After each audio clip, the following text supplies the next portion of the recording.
मैंने कई दफा पहले कह दिया था, आज फिर दोहरा रहा हूं। ये जोड़ी थी, एक तो भाग गया, वो फिर आ गया। शुक्र है खुदा का कि उसको अकल आ गई, आ गया। आपको देख करके और भी कुछ भूले भटके जो रास्ता भटक गए थे, वो पुनः आपकी पार्टी में शामिल होना चाहते हैं। आप उन्हें पुचकार लो। हमारा किसी से कोई द्वेष नहीं है, हमारा किसी से कोई विरोध नहीं है, हमारा कोई व्यक्तिगत स्वार्थ नहीं है, हमारा कोई राजनीतिक स्वार्थ नहीं है। हम तो स्वर्गीय चौधरी देवीलाल जी के स्वप्न साकार करने के पक्षधर हैं। आदरणीय चौधरी देवीलाल जी जन्म से लेकर के आखिरी सांस तक इस बात को लेकर के लड़ाई लड़ते रहे थे कि इस देश के हर नागरिक की मूलभूत जरूरियात, रोजी रोटी, कपड़ा, मकान, शिक्षा और स्वास्थ्य का प्रबंध सरकार करे। और जो सरकार ये सब करने में सफल ना हो, फिर जनतांत्रिक तरीके से उस सरकार को बदल दिया जाना चाहिए। प्रजातांत्रिक प्रणाली में जनता के सहयोग और समर्थन से सरकारें बनती हैं और फिर चुनी हुई सरकार की जिम्मेवारी होती है कि वो जनहित के कामों में रुचि ले, लोगों की मूलभूत जरूरियात पूरी करे, राष्ट्र के उज्जवल भविष्य के लिए लगन और मेहनत से काम करे।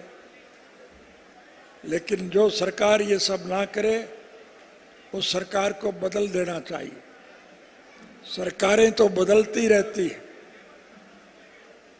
लेकिन नीतियां नहीं बदला करती। हरियाणा प्रदेश के मौजूदा मुख्यमंत्री ने पिछली दफा मुख्यमंत्री का पदभार संभालने के बाद एक घोषणा की थी कि जिस किसी साथी को कोई तकलीफ हो वो मेरी कोठी पे आके दरख्वास्त दे, मैं उसकी मदद करूं। साथियों, संयोग से मुझे एक दफा चंडीगढ़ जाने का मौका मिला और चंडीगढ़ में मैं अपने किसी मित्र से मिलने के लिए जा रहा था। जिस सड़क से मैं जा रहा था उसी सड़क पर मुख्यमंत्री निवास था। मैंने गौर से देखा, मुख्यमंत्री की कोठी सुननी पड़ी थी, वहां एक भी आदमी नहीं था। मैंने अड़ोस पड़ोस के लोगों को बुला करके पूछा कि भाई मुख्यमंत्री निवास तो सुनना पड़ा है, लोग आते नहीं है क्या? तब लोगों ने मुझे बताया क्या करे कोई यहाँ आकर के, काम तो किसी का होता नहीं, और जो कोई दरख्वास्त लेकर के आता है पुलिस वाले पीट करके उसे जेल भेज देते। मैंने उसी दिन से मन में ठान ली कि अगर कभी सरकार बनाने का अवसर मिला तो मैं इस नीति को बदलूंगा। आपके सहयोग और समर्थन से हमें सरकार बनाने का अवसर मिला और मैंने अपने मन में ठानी हुई उस बात को क्रियान्वित किया। पहली कलम से मैंने ये फैसला लिया कि अब लोगों को सरकार के पास आने की जरूरत नहीं, सरकार लोगों के पास जाएगी। मुझे ये कहने की आवश्यकता नहीं, हम साल में एक एक गांव में जाया करता था और गांव के लोगों की तरफ से जो मांग रखी जाती वो आपकी मांग मानी जाती थी या नहीं मानी जाती थी। मैं आज आपसे फिर निवेदन करने आया हूं, स्वर्गीय चौधरी देवीलाल जी के प्रति सम्मान व्यक्त करते हुए आप लोगों को एक नया निर्णय लेना है। ये मेरे कहने की आवश्यकता नहीं, मंच पर आपने देखा समूचे भारतवर्ष के विभिन्न राजनीतिक पार्टियों के अग्रणी नेता आपके सामने बैठे हुए थे और सबने ये मन बनाया हुआ है कि इसको शासन का अंत किया जाए। आज कोई सरकार नहीं है, ये तो लुटेरों का एक गिरोह है जो दोनों हाथों से देश की संपत्ति को लूटने पर लगे हुए। हमारा ये देश कृषि प्रधान देश, इस देश की अर्थव्यवस्था केवल खेती पर टिकी है। अगर किसान खुशहाल है तो देश माला माल है, और अगर किसान कंगाल है तो देश का बुरा हाल है। आज इस मौजूदा सरकार ने किसानों की हालत बहुत दयनीय बढ़ा दी। आज हमें न बिजली मिलती है न पानी मिलता है। खाद और बीज के लिए हम लाइन पे लगते हैं। फिर भी प्रभु की अगर कृपा हो जाए, हमारे खेतों में भरपूर फसल हो जाए, तो फिर हमें उसका लाभप्रद मूल्य नहीं मिलता है। हमारा उत्पादन कोड़ियों के भाव छीना जाता है। लेकिन अजीब विडंबना है कि जो उत्पादन हम बेचते हैं उसमें से जो चीज पैदा होती है उसे महंगे दाम पर बेचा जाता है। गन्ना हम पैदा करते हैं, वो मंडी में लिया जाता है और कई कई साल तक किसान को उसकी पेमेंट नहीं होती। लेकिन गन्ने से जो चीनी बनती है उसके दाम रोज बढ़ते हैं। चना, दाल, मूंग, मोस, मसर, अरहर हम पैदा करते हैं, वो मंडी में लूटा जाता है।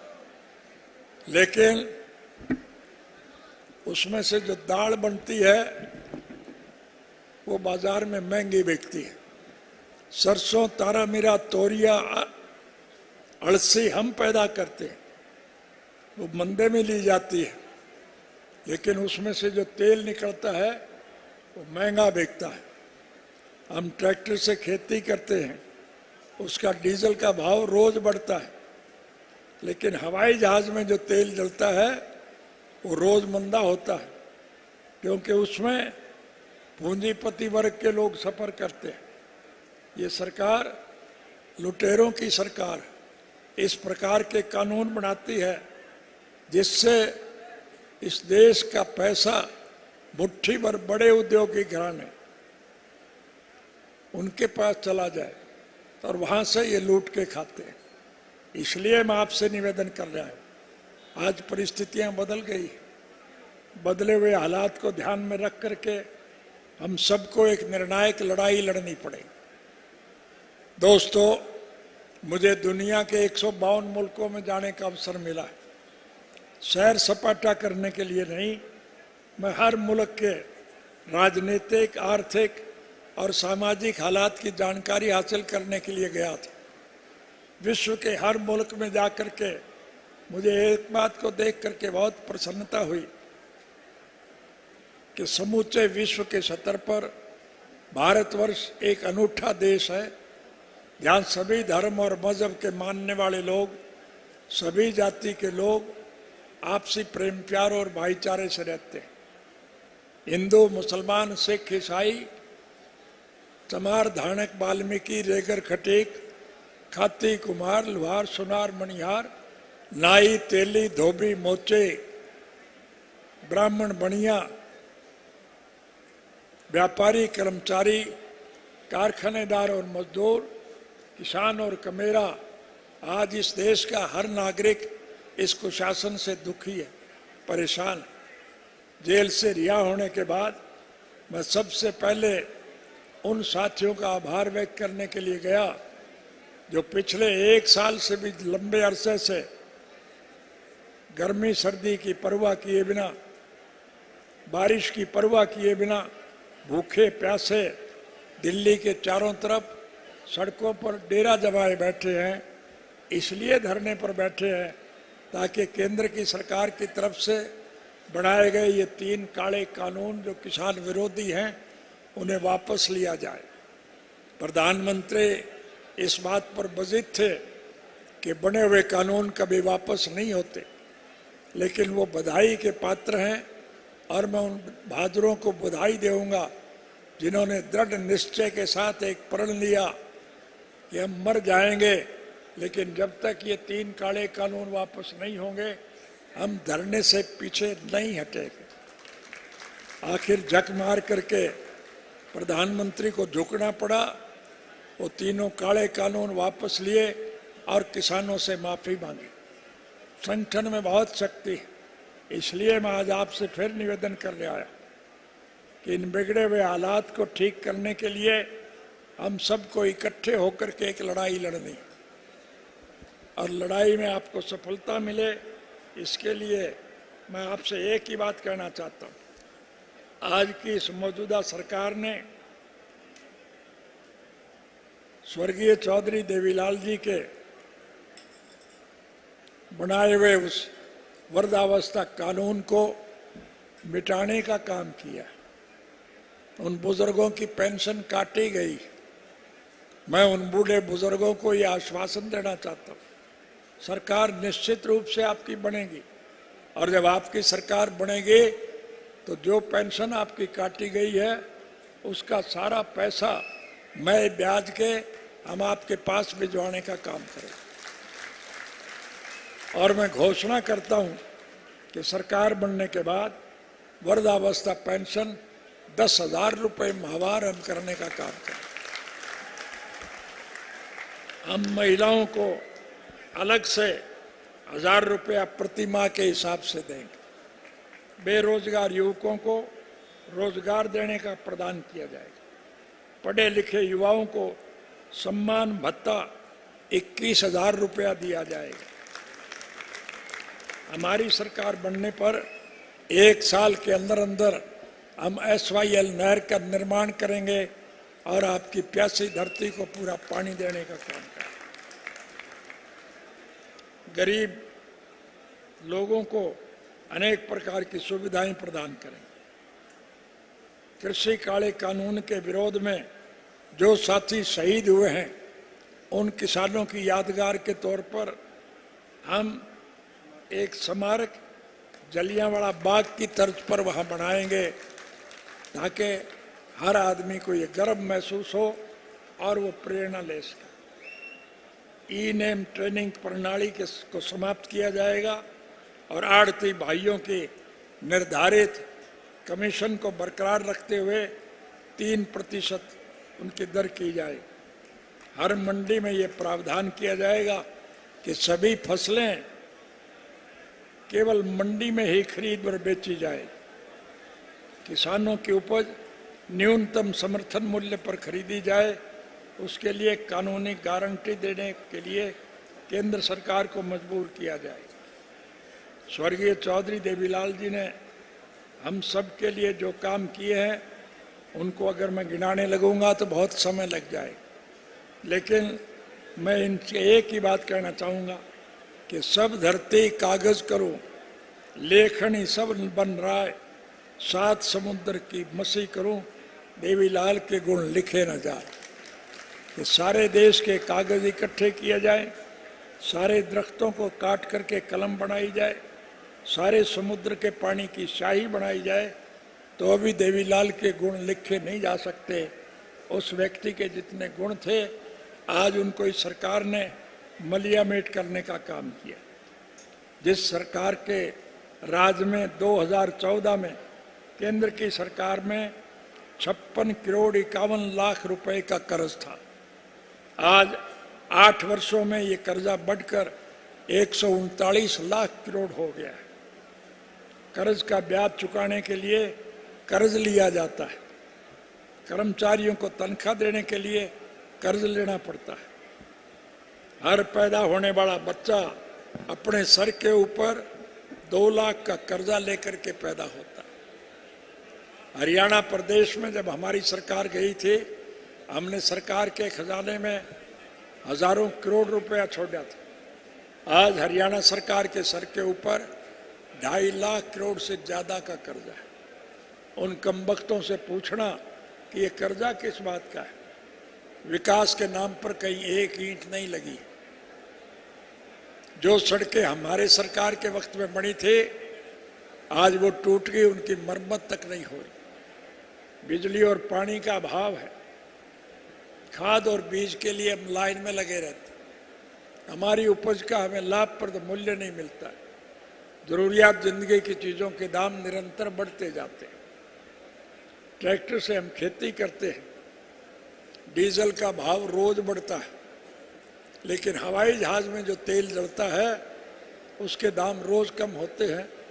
क्योंकि उसमें पैसे वाले लोग सफर करते हैं। ये सरकार किसान विरोधी सरकार है, इसलिए इस सरकार का पतन करना अति आवश्यक है। आज हरियाणा प्रदेश में निरंतर अपराध बढ़ रहे हैं। 4 लाख महिलाओं के साथ, 1.5 लाख से अधिक बच्चों के साथ, 50,000 से अधिक दलितों के साथ आज झगड़े हो रहे, मुकदमे बनाए जा रहे। प्रतिदिन हत्याएं, 4 बलात्कार, 6 अपहरण, हर तीसरे दिन एक गैंगरेप। बेरोजगारी हरियाणा में 37.3% बढ़ी। पढ़े लिखे डिग्री प्राप्त युवक नौकरियों के लिए मारे मारे फिरते हैं। चपरासी और माली की नौकरी भी उन्हें नहीं मिलती।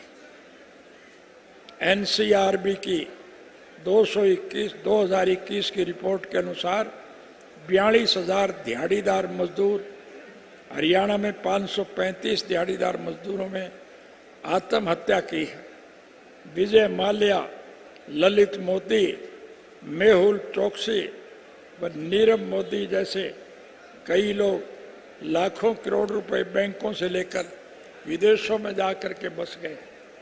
कहाँ तो ये सरकार ने वायदा किया था कि हम विदेशों का काला धन इस देश में लाएंगे और 15 लाख रुपए प्रति व्यक्ति देंगे, और कहाँ आज हमारे बैंकों का पैसा मुट्ठी भर लुटेरे लेकर के विदेशों में चले गए। घरेलू गैस का सिलेंडर जो 420 रुपए में मिलता था, आज वो 1100 रुपए में मिलता है। स्वामी विवेकानंद ने कहा है कि अतिष्ठित जागृत प्राप्य वारा निबोधित, उत्तिष्ठित जागृत प्राप्य वारा निबोधित।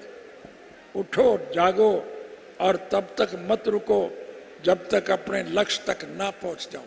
इसलिए हिम्मत और हौसले की जरूरत है।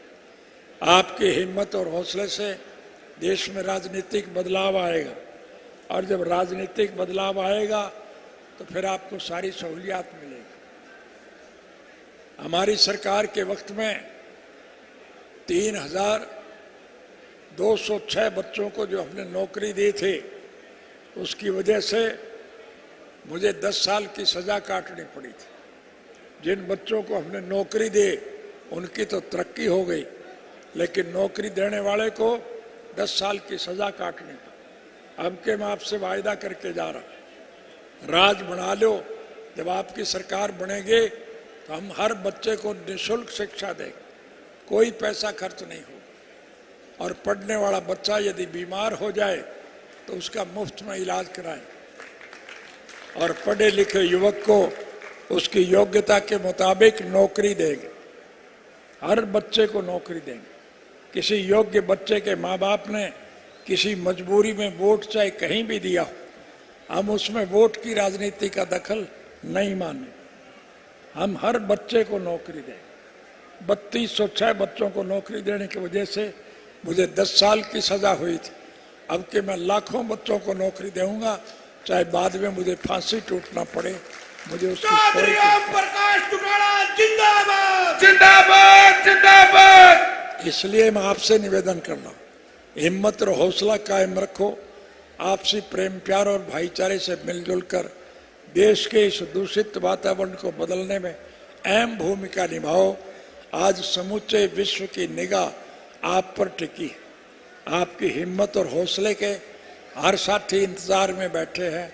आपकी हिम्मत से परिवर्तन आएगा कि मेरे इस देश के राजभाग के मालिक होंगे और लुटेरे जेल की सलाखों के पीछे बंद किए जाएंगे। ये मैं आपसे वायदा करता हूँ। सीधी जाटी भाषा में एक ही बात आपसे कहना चाहूँगा, राज बना लो, फिर थारे सारे खोटवे काट दूंगा, तुम्हें कोई दिक्कत और परेशानी नहीं होगी। यही बात कहने में आपके बीच में आया था। आपने इतनी भारी संख्या में यहाँ आकर के हमारा जो हौसला बढ़ाया, उसके लिए मैं आपका आभार व्यक्त करता हूँ और भगवान से प्रार्थना करूँगा आपका हमारा ये सहचार सदा कायम रहे। आप सबका बहुत बहुत धन्यवाद। इंडियन नेशनल लोकदल पार्टी जिंदाबाद जिंदाबाद जिंदाबाद। ताऊ देवलाल अमर रहे अमर रहे अमर रहे। जब तक सूरज चांद रहेगा ताऊ